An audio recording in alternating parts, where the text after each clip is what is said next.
Vous intéresser. Je m'appelle Raphaël Diaz, je suis spécialisé dans le développement commercial, donc la croissance, la performance commerciale, et je vais laisser mon homologue se présenter. Brahim Ghezali, donc le dirigeant de Business Evasion, et on travaille avec des PME pour les aider à se structurer, automatiser leur business et faire de la croissance. Alors on a fait cette vidéo parce que moi j'ai travaillé pendant 1 an chez Brahim Ghezali en tant que directeur commercial. On a réussi à passer de 0 à 300 000 euros, mais on a fait plein de choses aussi sur la structuration qui m'a transmis. Et je voudrais qu'on partage autant qu'est-ce qu'on peut tirer comme leçon sur la structuration d'entreprise et le développement commercial pour aider les dirigeants justement à faire un petit peu, ça va être la promesse de cette vidéo, le 0 à 300 000 qu'on a réalisé et aussi tout ce qu'on a vu des clients de Brahim qui des fois faisaient plein d'erreurs avant justement de travailler avec Brahim sur la structuration d'entreprise, sur le développement commercial. Très très bien, super. On va y commencer par le début, si ça te va, Brahim. Allons-y, allons-y. Donc au tout début, déjà, la première chose qu'on a fait quand j'ai commencé à travailler avec toi, c'était, déjà, comment tu m'as recruté? Tiens, ça pourrait être intéressant qu'on parle de recrutement, puisque finalement, moi, je suis directeur commercial.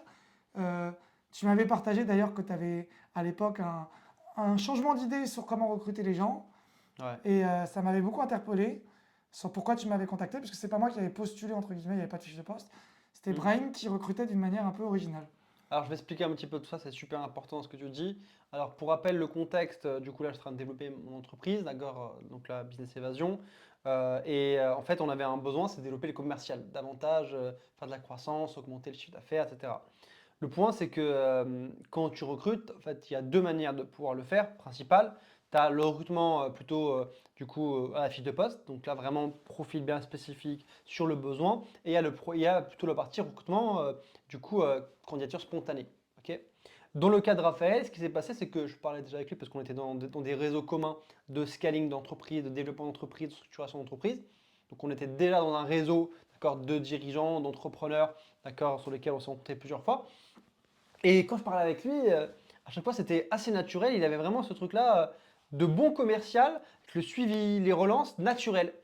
Et c'est à ce moment-là où j'ai dit, mais attends, mais Raphaël, en fait, tu voudrais pas travailler avec moi parce que franchement, tu as un talent et il faut, enfin moi ça m'intéresse beaucoup parce que ce que tu fais naturellement, c'est ce que je me bats tous les jours à expliquer et à former mes équipes commerciales pour le faire. Je dis, mais pourquoi pas directement, viens travailler avec moi directement dans l'entreprise parce que je pense que ton apport au niveau commercial peut vraiment faire la différence. Donc il y avait déjà le fait que tu savais qu'on avait des valeurs similaires, plus qu'au lieu de me tester, exactement comme vous, quand vous choisissez un coach d'ailleurs, que ce soit un coach commercial ou un coach structuration, tu avais déjà vu les résultats de ce que je faisais avant même qu'on travaille ensemble en fait.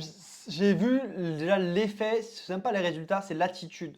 Parce que les résultats, parfois tu ne vois pas directement, il y a un temps, il y a un délai.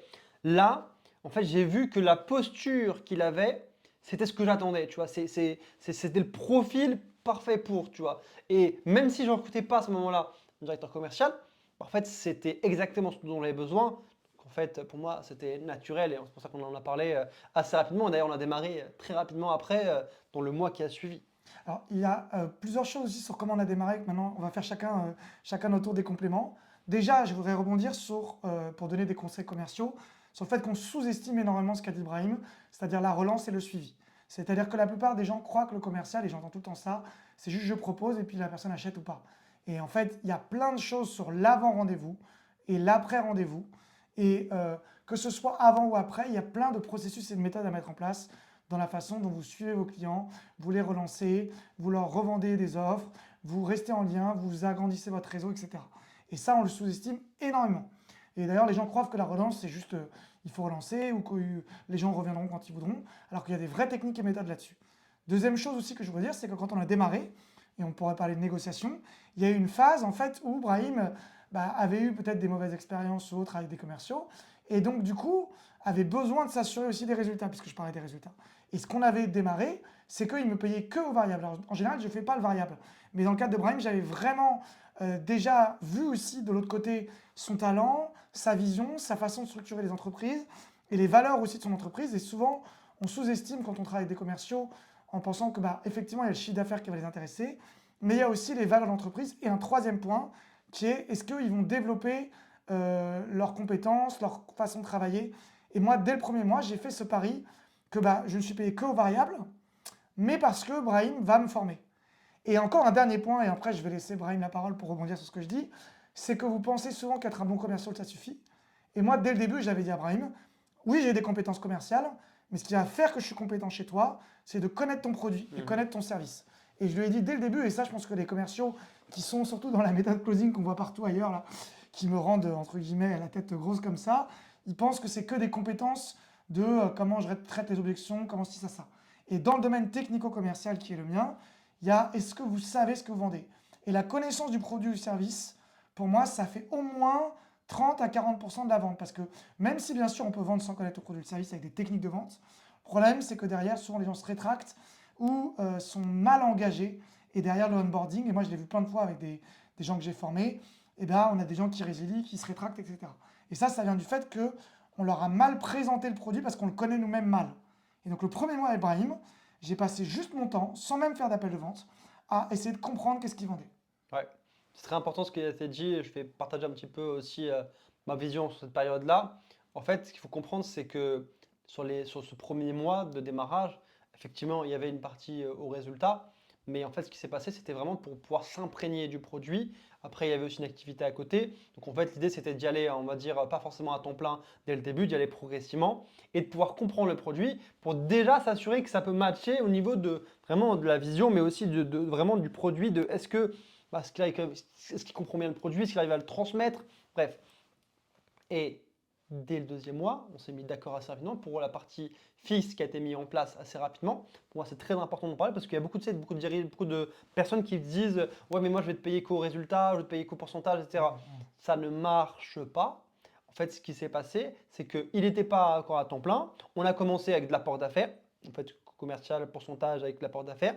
Et dès le deuxième mois, j'ai senti en fait que oui, il comprenait bien le produit, il comprenait bien ce qu'il fallait. Vraiment, il avait tout le talent pour ça. Donc en fait, je dis bon, maintenant, on doit mettre un fixe et insister pour mettre le fixe parce que c'est ce qui va permettre d'avoir une durabilité du projet, aussi une envie, une motivation, un engagement plus fort. D'accord? Et c'est pour moi ça qui a permis aussi de vraiment de bien réussir. Tu vois, parce que s'il y avait eu que le pourcentage, par exemple, et qu'on n'aurait pas déjà fixé dès le début, on avait déjà fait un contrat dès le début avec les conditions qu'on avait déjà planifiées, bah, ça n'a pas fonctionné de la même manière. Donc c'est super important de ne pas travailler au hasard ou de à peu près ou quoi. Non, dès le début, on a travaillé malgré tout avec un contrat. On a défini ce qu'on voulait, voilà ce qui allait être mis en place, voilà qu'est-ce qui est apporté, voilà le fixe, voilà le variable, voilà comment on va travailler.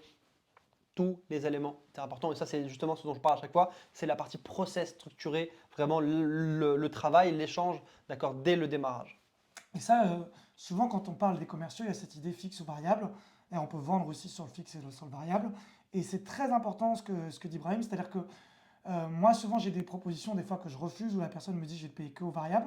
Mais ce qui peut me plaire si je suis payé qu'au variable, c'est que je sens que le dirigeant m'apprend quelque chose et que je vais quand même évoluer. Et le problème que j'ai eu là récemment, c'est que j'avais une autre personne avec qui je voulais travailler qu'au variable parce que c'était un nouveau domaine, c'était dans l'immobilier et je commençais à me lancer dans l'immobilier. Mais sauf que ce qui m'a pas plu, et là je prends le recrutement des A-players, c'est-à-dire des joueurs, on pourrait dire de Ligue 1 dans le foot, mais dans ce que ça veut dire, c'est que recruter des gens qui sont très compétents dans leur domaine, c'est que Brahim m'a fait une confiance, on va dire totale dès le début sur la façon dont moi je vendais. Il ne m'a pas imposé des scripts, des machins individuels. Bien sûr, il m'a proposé des choses, mais il m'a laissé les reprendre, les remettre à ma manière, etc. Et là, la personne, sans la citer, qui avait voulu travailler avec moi, dès la première semaine, j'ai arrêté parce qu'elle me forçait à aller à des réunions tous les matins à 8 h. Elle me forçait à suivre son fichier sans que moi je puisse proposer des clients, etc. Alors que moi, très vite, avec Brahim, j'ai aussi essayé d'utiliser mon réseau. J'ai vu comment mon réseau de dirigeants réagissait aux propositions de Brahim. Donc, il y avait un mélange de ce que m'apportait Brahim et de ce que moi je pouvais apporter. Et bien sûr, c'est important qu'un prestataire rentre dans l'univers de l'entreprise. Mais si vous recrutez un prestataire qui est déjà compétent, il faut s'attendre qu'il puisse aussi vous proposer des solutions qui sont peut-être meilleures que les vôtres. Parce que sinon, vous allez imposer des règles qui sont en fait plus restrictives pour le prestataire que vraiment aidantes, quoi, en fait. Donc ça aussi, sur le Très important. management d'un bon player, je ne sais pas si tu as envie de Pour moi, rebondir. 200%, en fait. Je vais parler d'un truc très important. Aujourd'hui, on parle beaucoup de recruter des A-players.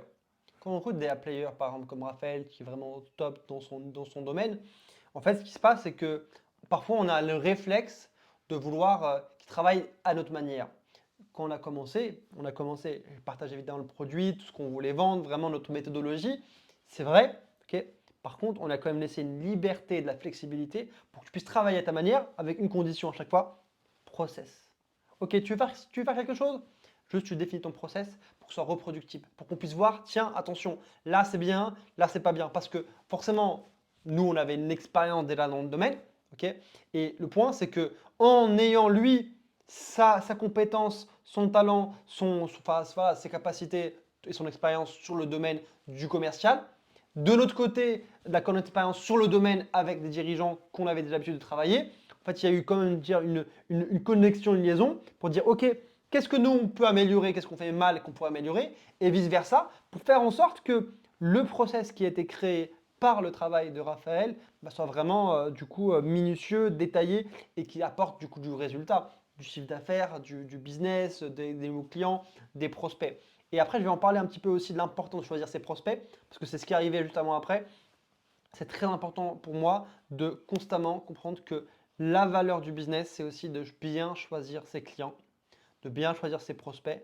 Et quand vous avez un bon commercial, en fait, vous devez lui laisser la liberté parfois de choisir, de sélectionner les prospects et d'être toujours là présent pour pouvoir un petit peu faire un petit peu de retour de feedback pour dire est-ce que c'est bien, c'est pas bien, pour vraiment constamment être présent.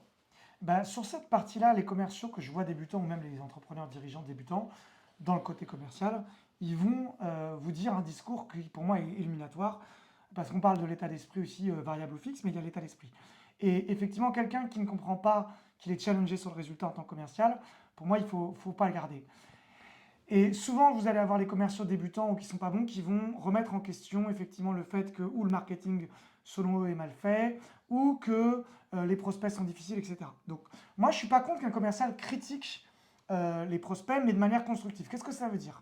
Ça veut dire qu'il doit dire déjà, il doit faire ses preuves, il doit faire une vente. Tant qu'il n'a pas fait une vente ou deux, il ne peut pas se permettre de critiquer les prospects parce que tu peux critiquer les prospects qu'à partir d'une base de réussite. C'est-à-dire qu'une fois que tu sais comment tu as réussi une fois, tu peux dupliquer le modèle, et ça, c'est vraiment les méthodes de Brahim, pour dire bon, bah, ce modèle-là, on sait comment il fonctionne.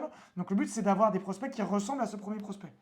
Un prospect égale 10 prospects, parce qu'en fait, enfin 10 ventes similaires. C'est-à-dire que si on a identifié des traits de caractère, des problèmes, des douleurs d'un prospect qui va faire qu'il a acheté, on peut reproduire des gens qui sont dans ces mêmes problèmes, ces mêmes douleurs, et s'adresser que. Et d'ailleurs, c'est vraiment l'effet laser que je conseille aux gens, c'est que dès que vous avez fait une première vente, vous devez identifier le canal d'acquisition qui vous a permis de l'acquérir. Et même moi, je dis souvent maintenant aux gens que je forme sur le côté commercial, demandez à la personne qu'est-ce qui t'a donné envie de prendre rendez-vous et même après, qu'est-ce qui t'a emmené à acheter chez moi. Et ça, vous allez vous rendre compte, c'est dingue qu'en fait, des fois, les gens ne nous sortent pas du tout ce que vous avez imaginé. Par exemple, moi, on m'a sorti, bah, c'est parce que tu as parlé à un moment donné que tu avais eu une période très difficile, personnelle, avec ta famille. Et ça n'avait rien à voir avec le business. Mais du coup, la personne s'était identifiée à moi par rapport à ça. Donc ça peut être votre histoire personnelle, ça peut être un témoignage, ça peut être une recommandation, ça peut être parce que j'ai vu le témoignage de Valérie qui m'a parlé de toi. Donc ce témoignage-là, il faut le mettre partout ensuite. Vous comprenez ce que je veux dire? Donc ça, c'est super important. Mais c'est une fois que la personne a déjà obtenu des résultats. Et après, effectivement, on va essayer de dupliquer, on va dire l'avatar client. Et l'avatar client, il ne se passe pas que dans votre tête. Parce que souvent aussi, on a des commerciaux qui disent, oui, tu construis une offre, un avatar client et un canal d'acquisition. Alors c'est vrai et c'est faux ça. Parce que, on va revenir sur cette Ah méthode. là. C'est-à-dire qu'en fait, c'est vrai dans l'idée qu'on peut préparer ça, mais ensuite, il y a un aller-retour entre ce que vous avez préparé et ce que le terrain vous renvoie en fait. Et c'est Exact. là où dès qu'on a réussi à des réussites, on a effectivement automatisé, processisé la réussite. Moi, c'est très important tout ce qui a été dit ici et un rappel. Aujourd'hui, le business, l'entreprise, quand vous la développez, votre but et votre rôle principal et essentiel et comment dire, sine qua non, c'est-à-dire vraiment nécessaire, c'est de faire entrer de nouveaux clients constamment, des nouveaux projets, des nouveaux contrats. Et pour ça, en fait, il faut comprendre qu'il y a autant le produit que vous apportez, d'accord, donc l'opérationnel, la solution, mais également l'humain et de bien comprendre la situation dans laquelle le prospect que vous contactez ou qui vous contacte, dans lequel il se trouve. C'est toujours une question de vendre. En fait, nous, on vend un véhicule entre le point A et le point B d'un client. Et encore plus important, tu sais, on parle beaucoup du parcours client. On a beaucoup travaillé, tu sais, au début, beaucoup sur le parcours client.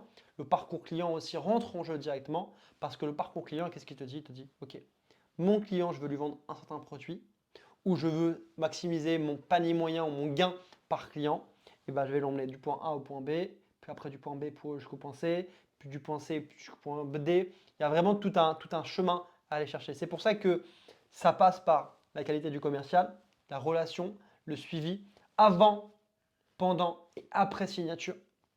Ok. Et d'arriver vraiment à pouvoir guider, vraiment guider les clients étape par étape et vraiment leur faire sentir qu'ils sont bien accompagnés. En fait, moi, j'ai observé plein de choses de Brahim dans ce qu'il vient de dire, qu'il faisait et que il ne m'expliquait pas forcément tout le temps, mais que je comprenais simplement en travaillant avec lui, et je te remercie. Parce qu'effectivement, si on est très concret par rapport à ce qu'on a dit, bah, à chaque fois que je faisais une vente, au tout début, je venais à l'entretien d'onboarding pour comprendre le premier rendez-vous avec le client, comment ça se passait. Voire même, pour certains clients, je suis venu à un ou deux coachings avec eux pour vraiment comprendre comment Brahim m'accompagnait, enfin accompagnait les dirigeants, et m'a accompagné aussi, d'ailleurs, c'est pour ça que j'ai dit ça, moi-même. C'est-à-dire que moi-même, j'ai énormément appris grâce à toi, Brahim, et c'est une des raisons dans la motivation du commercial chez vous, c'est que j'ai grandi en compétences pour ma propre entreprise. Par exemple, C'est dans ce qu'on vient important. de dire, j'ai compris que moi, dans mon entreprise, ce qui intéressait les gens particulièrement chez moi, c'était la prospection commerciale, où vraiment j'étais assez fort et même très fort pour entraîner des équipes commerciales sur, la prospection. Il faut que j'arrête avec la fausse modestie. Très fort sur la prospection commerciale. Mhm. Et la négociation aussi, parce qu'on a beaucoup parlé de négociation, toi et moi, comme un client, quand il résiste, je me rappelle nos appels avec le client qui dit oui, non, mais je vais revenir, je reviens, laisse-moi y réfléchir, je reviens plus tard. Et toutes ces phases que énormément de commerciaux galèrent, en fait, commerciaux galèrent, c'est-à-dire toutes ces zones d'ombre de qu'est-ce qu'on fait quand on est dans la zone où le client nous teste, hésite, trouve des excuses. Est-ce qu'on lui dit non, tu es en train de mentir, tu racontes voilà, ou est-ce qu'on le prend personnellement? On Mhm. a réussi à dépasser tout ça ensemble, c'était Bien sûr, formidable. bien sûr. Pour moi, c'est vraiment un travail dans tous les cas d'équipe et c'est pour ça que sur le résultat commercial, c'est autant un travail du commercial et du dirigeant et de son entreprise. Parce qu'au final, il faut écouter, il faut prendre les retours, il faut améliorer, il faut prendre des process. C'est vraiment un travail du quotidien en fait, qui permet de pouvoir maximiser les résultats. Un bon commercial va vous dire ce qui ne va pas.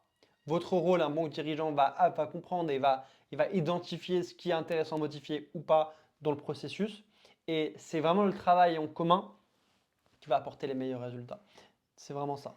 Mm. Un bon commercial va vous dire ce qui ne va pas, mais si ce bon commercial n'a pas de résultat, ne l'écoutez pas et direz-le. Par contre, si ce commercial, excusez-moi d'être direct, hein, mais Ah, il si ce faut. commercial vous apporte des résultats, vraiment écoutez-le et voir si ces résultats sont meilleurs que les vôtres. Lâchez votre ego 2 minutes et prenez en compte ses retours. Et ce que j'ai adoré avec Brahim, et ce que je fais encore aujourd'hui, c'est toute la structuration du pôle commercial, puisque c'est ta puissance, la structuration. Dans la structuration, on a mis en place plein de process. La liste des objections qui sont bien sûr généralistes pour beaucoup d'objections, mais très spécifiques pour chaque domaine aussi et chaque entreprise. Donc les objections du domaine de Brahim, mais aussi l'avatar client qu'on a peaufiné quasiment toutes les 2 semaines, tous les mois. On retravaillait l'avatar client pour être encore plus précis, voir est-ce qu'on en prend un deuxième ou pas, qui ressemble au premier, etc. etc. Mm. Quel est le secteur d'activité dans lequel on spécialise, etc. Et puis tous les process de stratégie globale commerciale. Est-ce qu'on fait un rendez-vous 1, 2, 3? À partir de quel montant on fait un rendez-vous 1 et 2? Je sais que dans la culture un peu showbiz, business, on va vous dire qu'il faut faire du one-shot selling, sauf que ça peut être vrai, mais en même temps, en fonction des secteurs d'activité, des fois, c'est peut-être plus sécurisé, mieux de faire du R1, R2, donc un rendez-vous 1, un rendez-vous 2, etc. Et donc voilà, il y a vraiment tout ça. Ouais. Très important, je voudrais terminer sur ça de ma partie parce que c'est un sujet important. Il y a toujours l'étape 1 qui correspond à la partie structuration du process, voilà, qui rentre en jeu. Deuxième, c'est de pouvoir bien cibler la bonne clientèle. C'est très important. Pour donner juste un rappel, j'ai eu des clients d'accord, qui étaient sur des paniers moyens de 6 000 euros. J'ai eu des clients qui étaient à 20 000 euros de panier. J'ai aujourd'hui des clients qui sont à 200 000 euros de panier moyen. C'est super important de bien cibler les bons clients. C'est super important. Et le troisième, évidemment, c'est d'avoir le bon commercial ou les bons commerciaux, parce que, ou même le bon directeur commercial qui pourra vous aider à recruter des commerciaux. Parce que si vous avez la bonne cible, la bonne méthode, vous avez les bonnes personnes, en fait, vous avez tout pour avoir beaucoup de résultats. Et moi, ce que je voulais vous dire en tant que commercial, c'est trouver des dirigeants, si vous voulez travailler avec eux, qui vont vous faire évoluer qui sont pas dans l'évolution commerciale. N'attendez pas du dirigeant qui vous forme commercialement, sinon ce n'est pas du tout son rôle. Mais attendez-le plus sur le fait qu'il vous fasse évoluer dans son domaine de service ou de produit qu'il vend et que ça vous serve à vous aussi. Donc vous devez être amoureux vous-même du produit ou du service que vous vendez. Hein. Il y a l'expression convaincu, convaincant qui existe. Deuxième chose, c'est vous pouvez avoir un variable et un fixe, ça se négocie et surtout on va être dans un processus que j'ai adoré avec Brahim d'évolution progressive. Donc ne soyez pas trop gourmand dès le début. Faites vos preuves et négociez une fois que vous avez apporté des résultats aux dirigeants. Ce sera quand même plus efficace que le sens C'est inverse. clair. Et troisième chose du commercial, capitalisez-vous sur le fait que dès qu'il y a une réussite, elle doit être modélisée, structurée et répétable en créant des structures, des méthodes et des process qui vont permettre qu'une réussite devienne 10 réussites, devienne 100 réussites. Changement d'avatar client, et c'est le dernier point peut-être que je vais dire pour synthétiser un peu tout ce qu'on a dit, égale changement de stratégie commerciale, changement de façon de communiquer, de vendre, d'appuyer sur des douleurs différentes. Et on a eu plusieurs levées de cap, on est passé de 6 000 à 20 000 et là plus maintenant. Et donc ça, c'est très important de comprendre qu'à chaque fois qu'on change, il faut aussi que le commercial soit adaptable et ne se repose pas sur ses acquis. C'est de l'évolution constante. Très très important pour moi, merci pour ça. Et tu sais, pour la petite histoire, on avait commencé au début sur les contrats 6K, Mhm. 6 000, après 20 000. On avait même eu des propositions qui étaient envoyées à plus de 50 000 euros également, tu vois, pendant notre collaboration. Et ça, c'est vraiment important parce que parfois on a besoin aussi que le directeur commercial ou l'équipe commerciale puisse monter en termes de niveau et pouvoir proposer aussi des meilleurs services, à des meilleures qualités, à des meilleurs prix, du coup, à leurs clients, à notre client, du coup, notre clientèle aussi dans notre cas, parce que c'est comme ça que la boîte peut aussi grandir et vraiment monter en expérience et vraiment capitaliser vraiment sur le travail, sachant que changer de client, de niveau d'offre, n'est pas forcément tout changer. Parfois, c'est la même structure. On doit juste réadapter, modifier et corriger. Mais parfois, c'est la même chose. Mais c'est juste d'un angle différent. Ouais, et ça, tu l'as énormément fait et très bien fait. On a aussi travaillé ensemble, et ça, on ne va pas le développer dans cette vidéo, sur tout ce qui est cross-sell, upsell, Ah ouais, continuity, long time value, comme tu dis, donc garder les à clients fond. sur le long terme. Si ça vous a plu, vous pouvez vous abonner à la chaîne de Brahim Ghezali Hmm, et à ma chaîne Coaching Communication aussi, ouais. Donc, Brahim Business Evasion. etc. Hmm. Et si vous voulez bien sûr développer des compétences commerciales, vous pouvez me contacter à contact@coachingcommunication.fr. C'est Raphaël Diaz. Il y a un site, il y a une newsletter, il y a tout ce qu'il faut. Et il y a des conseils sur les 5 erreurs à ne pas faire sur la vente aussi avec l'ebook gratuit. Et toi, comment on fait aussi pour te suivre? Aujourd'hui, pour me suivre directement, c'est sur YouTube principalement. Après, il y a les réseaux sociaux, TikTok, Instagram, tout ça. Vous pouvez vraiment suivre un petit peu le quotidien. Très important, j'ai aussi mon livre. Attendez, on va Non, rester tout en ici. pause. Hop, je vais revenir directement ici avec le livre. Je vais le faire discret, mais c'était pas du tout Voilà, discret. hop, comme ça fait de la spontanéité. Et voilà, hop. C'est parfait. Donc j'ai aussi mon livre Entreprise autonome. Refais de la scène, toi tu sors le livre du cadre. Vas-y. Non, non, tu restes assis. Tu restes, en fait, tu fais genre comme si tu le récupères Enfin, Voilà. Et donc il y a aussi le livre de Brahim, voilà, qui est là, comme ça c'est spontané. on va pas dire que c'est spontané. Alors, refais. Et donc c'est pas spontané, mais non, Et donc voici le livre de Brahim. Donc l'entreprise autonome, où vraiment j'ai tout documenté, tout processé. Donc c'est là où on pourra vraiment le plus trouver parce qu'au final, tout le travail qu'on a travaillé même ensemble, avec d'autres équipes, d'autres entreprises, en fait, on a vraiment tout centralisé, d'accord, dans ce livre-là. D'accord. D'ailleurs, ici, il y a des parties qui vont parler du process commercial dont Raphaël parle aussi au quotidien. Donc c'est super important, voilà, d'être attentif sur tout ça. En plus il m'est dédicacé ce livre, donc c'est Ah oui, formidable. c'est ce que je voulais dire, mais Qu'est-ce que Brahim a dit? Tu as un talent exceptionnel, ce livre pour toi est là pour te faire décoller. Et on peut déjà dire que Brahim a déjà fait décoller, alors je me demande comment décoller va encore plus, toujours, être- toujours plus. moi, Quel est c'est l'étage toujours- d'après? Merci Brahim. Merci, merci. Cut.